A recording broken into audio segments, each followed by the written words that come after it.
good day and welcome to another edition of Vantage Point. I'm your host, Atlanta Marshall. In studio with me today, I have Dr. Sonia, Noel, an author, motivational speaker, and entrepreneur. Dr. Noel, so thanks for coming here. Thank you for inviting me. It's always a pleasure talking to you. And it would be really better if you just say Sonia Noel, right? No problem. So today we'll be talking about women in business. Here in Guyana, we see more and more women becoming entrepreneurs. And despite this, of course, they have challenges. Access to finance, access to other resources, and how do they strike a balance between being a mother and a wife and being an entrepreneur? As an entrepreneur yourself, how has it been for you? Well, you know, like every journey, it doesn't matter what career path that you choose, you're going to have challenges. And I think what really keeps you going is the absolute love for what you do. Like, I've been in the designing field for over 20 years, and I mean, I raised my two daughters. I mean, they're adults now, and I don't even know if you actually find that balance. I think you just have to be intentional about making the best that you have at the time you have it. And it is true that you're seeing a rise in entrepreneurship among women, and I absolutely love it. And that's one of the things that we have seen with the Women in Business Expo over the years. And it's access, of course, the challenge, access to finance, the new markets, the resources, and so many things. Because for me, sometimes I have a collection plan, and then you're not finding the right fabric, and then sometimes it's not always easy to import. And sometimes a simple thing as sometimes the right color zips in Guyana, it's very, very hard to find. But then there's a flip side to that, because what I do, I always like try to look on the positive, say, okay, fine, I might not have the fabric for this, but you know what, I'm going to get creative and do this. So there's a flip side sometimes to the ready resources not being there. It actually forces you to be even more creative. But of course, it can be stressful. But there are other fields that sometimes you can't even improvise so easily. But entrepreneurship, it's like something that you when you look at creating, and then when you look at the spin-offs of creating, and then when you look at the lives that what you are doing, the gifts or the talents that you have, you know, that what the impact it's having on people. Because for me personally, I have used that platform of fashion to inspire lives. For my entrepreneurial journey, or my whatever journey that you want to call it, it has really been fulfilling for the past over 20 years. But business in itself, it's never really going to be a walk in the park. Because remember, we have also in Guyana, we have a very limited market. It's not that we have all these numbers and then they have so many people vying for the same market. But it is possible. It is possible because you have to look beyond 83,000 square miles. In my mind, you have to look beyond here because there's export capacity and potential in everything you do. Okay, and so those challenges would have inspired you to launch the Women in Business Expo. Tell me about that initiative, when it started, and the whole aim and objective. You know, every time I'm asked that question, and even without asking the question, sometimes when I interact with these women, I think, my mind go back to the genesis of where it all began. Again, you know, small businesses like myself, we don't have that budget for like an advertising budget. It's not there because the cash flow is not going to be as big as the other companies. So I'm thinking, oh, I know I'm not alone. I know I'm not the only one. I know there are women out there who would really like to build their business, have it to get it to the next level. But how do we do that, and how can we do it collectively? Then I said, what can I do as an individual to help to provide that platform? And I use my foundation, the Sonia Noel Foundation for Creative Arts, to provide a platform so that women, even the ones that just have an idea, not even a real product, that can get that opportunity. And then I thought about Women in Business Expo. Okay, so I have a very small team. I called them. I said, you know what? This is what we're going to do next. And they're like, what? Where are we getting the money to do that? And I don't know where the money is going to come, you know? I said, but I have this conviction. I want to do it. And they know when I want to do something, there's no stopping me. I don't take no for an answer. So I said, okay, what is needed? We need a venue, we need this, we need that, we need that. Okay, make that list. And they're looking at me now. So I picked the phone up. I said, you know what? I want to do it at a place that is very classy, very nice, very well. Let's have the Pegasus. That was 2016. Called Mr. Badal. I said, oh, Mr. Badal, it's Women Month coming up in March, and I would really love to do a Women in Business Expo. So I'm calling to, I want to have it at your hotel. He said, well, you know, why don't you call it yours in Banquet? And that's where they book, because, I mean, I use the Pegasus all the time. I said, no, the reason I'm calling is because I need it free. then he was a few seconds very quiet on the other end. He said, "Okay, Sonia, I'm gonna just call the girls, book the date," and I got it. That was the start. I said, "Okay." I told my team I have the venue, and I just started. I said, God, you guide me here because I need all these resources because I don't want these women to pay for the boots. At least for the first year, I don't want anybody to pay. So, and Svetlana, when you have that faith, you have that conviction, and it is something that I don't know if I can even put it into words. The feeling that I got by doing that, knowing, and I could have seen while doing this, I could have seen not the faces, I could have seen the businesses. I could have seen that woman there that's in the kitchen trying to do something. I can see that woman that just has this idea and she doesn't know where to turn to. An event like this, given that opportunity.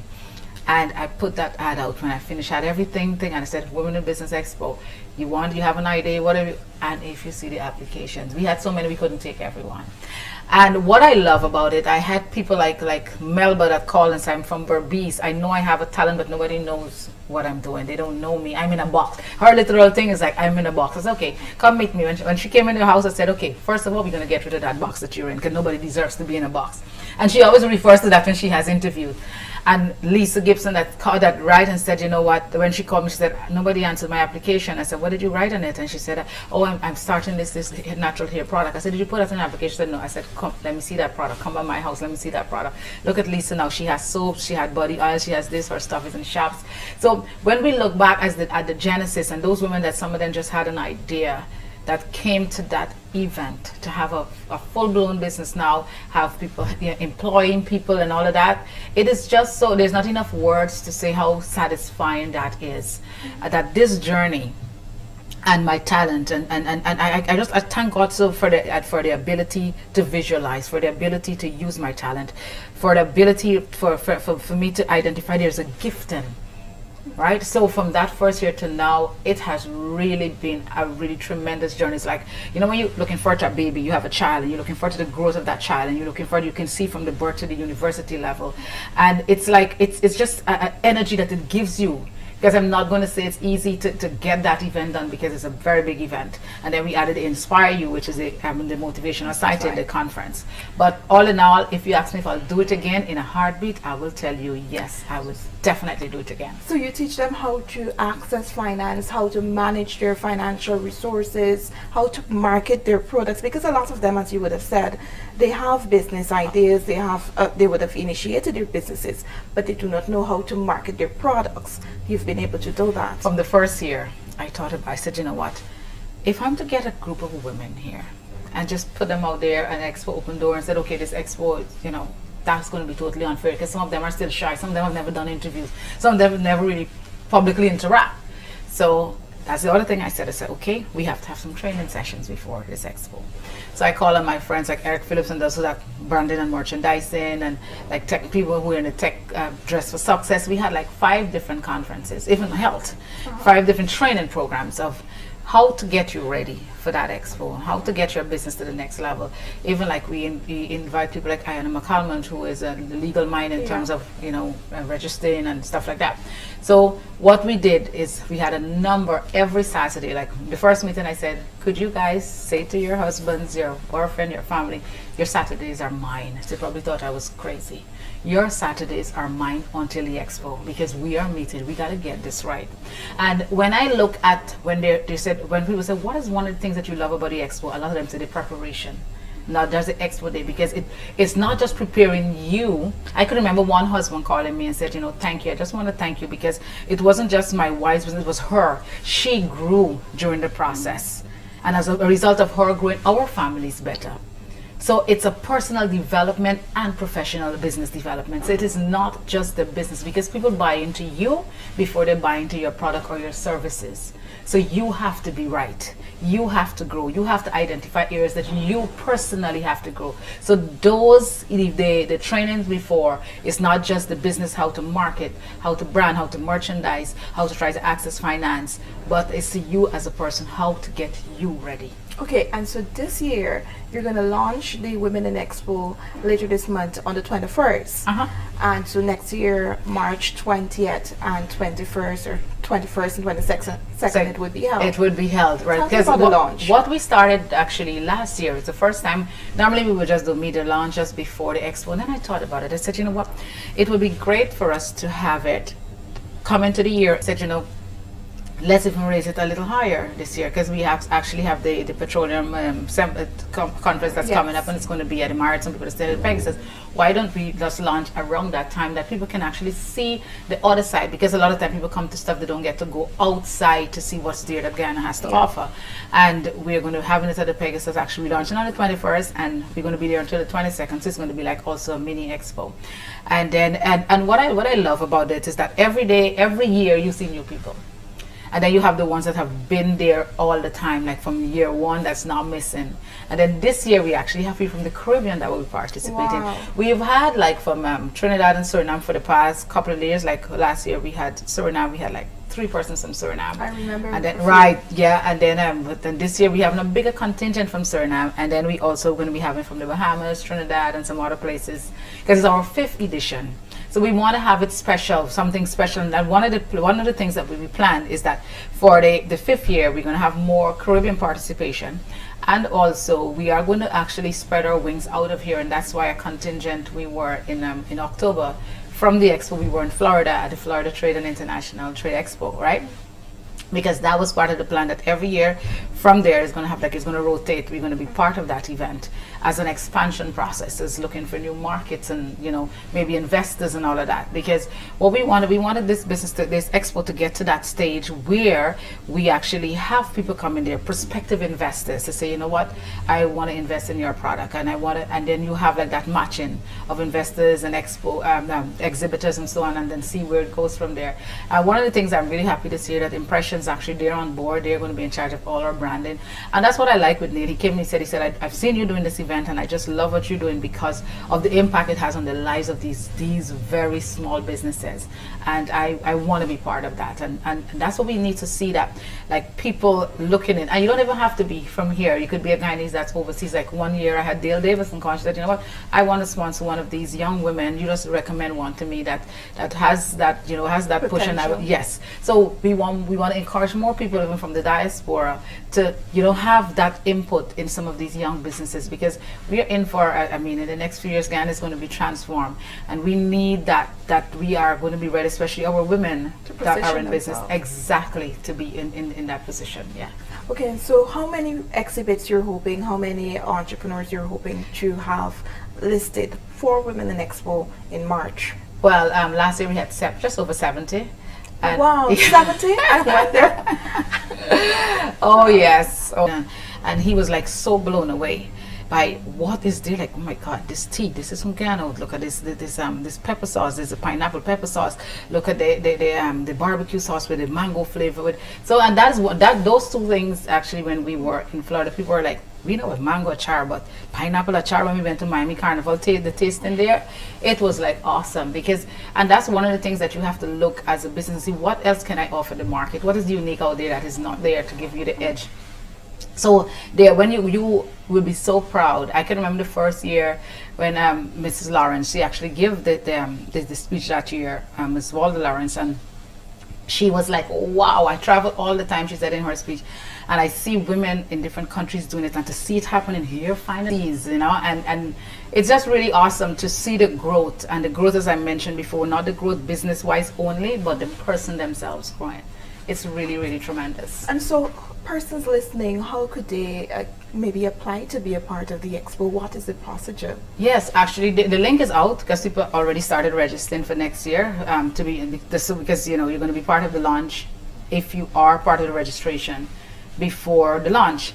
So it's on the Sonia Noel Foundation page. All the information is there, the Facebook page, and also my personal page. And if they don't, they can actually send they can send an email to sonianoel at gmail.com, and I can send the relevant information too.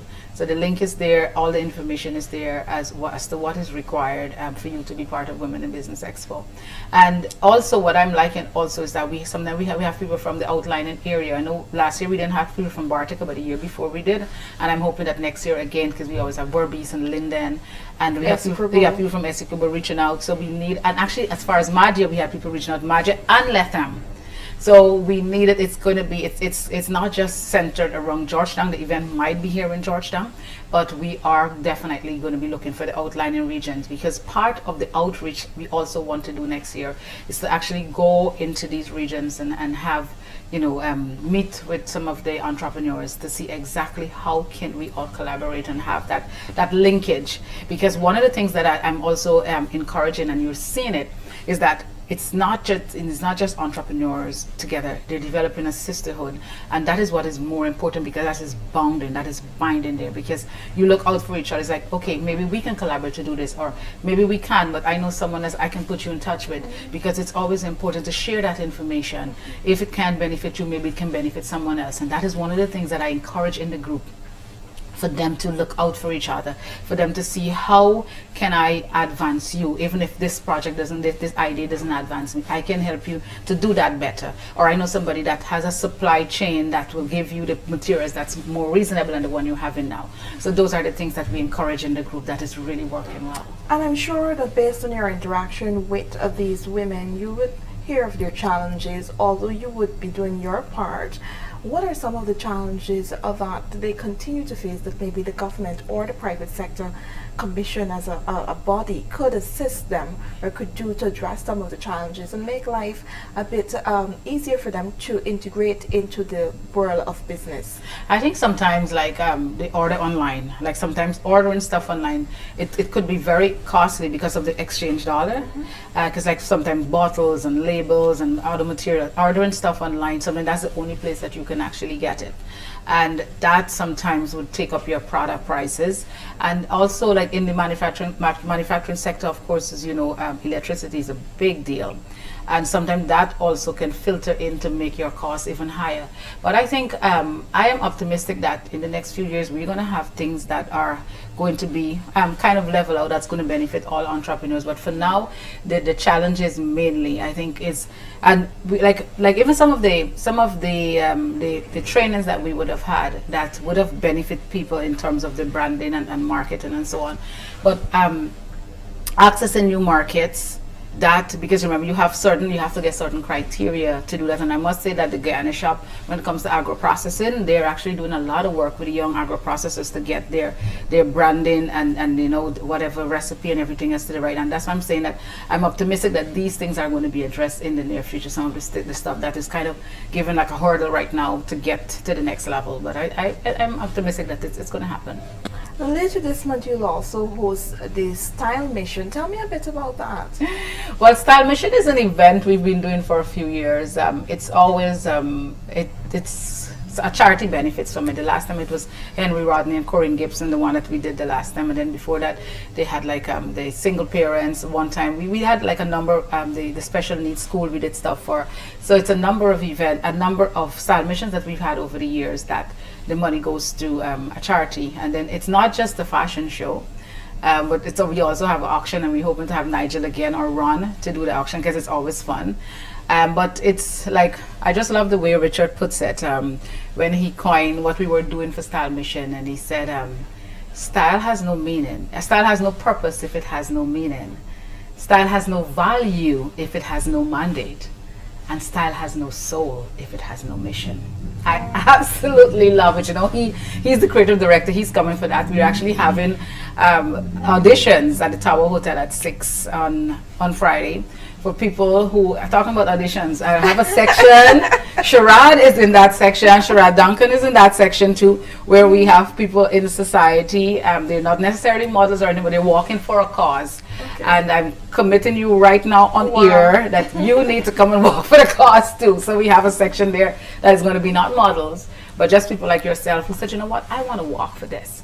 Because it's a worthy cause. It's people who were affected by the hurricane in the Bahamas.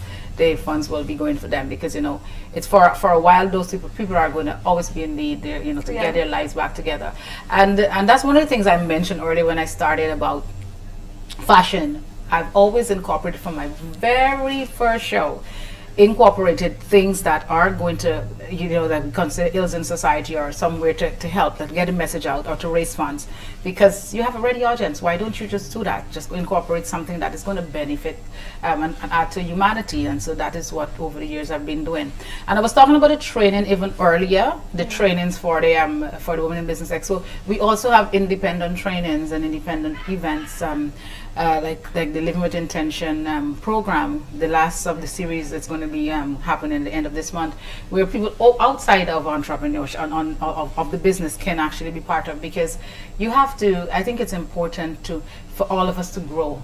And when I say grow, not in size or anything like that, but for us to have that personal development. How do we get ourselves from here to there? How do we, this end of the year is coming to the end of the year, and we only have a few days literally left. But you still can end the year strong if you're intentional about it. I mean, I became intentional about my growth. I would consider myself a kind of a focused person, but I would say in the last 5 to 6 years, I am even more intentional about the things I do. How do I do it? How do I affect these lives even more? Because I think, like Martin Luther King said, that not everyone can be famous, but everyone can be great, because greatness is determined by service. And we all have to find a way to serve.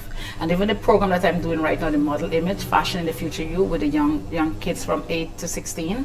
And that's one of the things I'm reiterating. That's one of the things I want them to internalize about service, about finding a way to serve. Like sometimes I say, your friend might not be at school today, but take the notes. Tomorrow when they come, don't even let them ask you, you weren't here yesterday, look, I have the notes for you. Like little things, just being around. Look at people who trying to bully the other one, to tell them, this is not a really right thing. So it's little things you have to instill in the young minds, because those are our future. That's the future for any nation.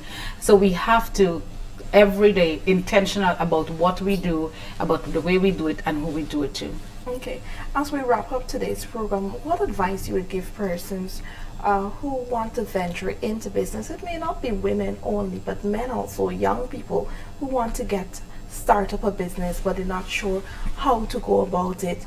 Maybe they have issues managing their finance or accessing resources.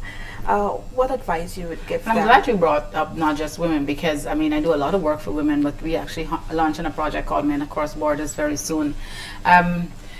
Sometimes my advice is, I want to go into business because I want to make money. Of course, that is part of why you're in business. But you have to also understand that sometimes businesses, right away, you don't make money. Sometimes right away, you don't even break even. So it's always advisable to use your passion, something that you love, to eventually make money off of it. Because when for me, and I know for many people, because when it at one time it's going to become unbearable, one time it's going to seem impossible, but when you absolutely love it, you make the impossible possible. You're more patient, you're more consistent, and there's more resilience there. But if you're going to say, okay, I'm going to do this business, that's much, I see that person, they're making a lot of money, and then you try it and you're going to do, and then the money doesn't come right away, you're going to quit. True. Right? So but if you have that natural love for it, right? You keep pushing and you keep tweaking and you're not afraid to fail. And that is one of the things I want to advise people, young men and young women, do not be afraid to fail. Actually make it your best friend, because it's not a matter of if you're going to fail, it's a matter of how many times. But you have to always evaluate, why did I? You learn from the evaluation, not so you wouldn't something, and then, nothing you do is, I feel that I'm not doing that again. Do it again and again and again, but then comes back again. So if you genuinely love what you do, like people say, I want to be a designer. You want to be a designer because it seems as if it's glamorous? No, it's a lot of hard work behind the scene. So do it because there is a conviction there. Do it because there's a genuine love there. It's part of your purpose and your journey. So just don't do it because of the paycheck. Let the paycheck, it's going to come. But if that is going to be the first thing, when the challenges come, you are going to run. Yes. I want to say thank you so much for coming on our show today, and all the best with the launch of Women in Expo, Women in Business 2020. It's going to be launched on November 21st, and then it will be held on March 21st and 22nd at the Pegasus Hotel. Thank you again for coming, and with that, we've come to the end of this edition of Vantage Point. I've been your host, Svetlana Marshall. Thanks for joining us.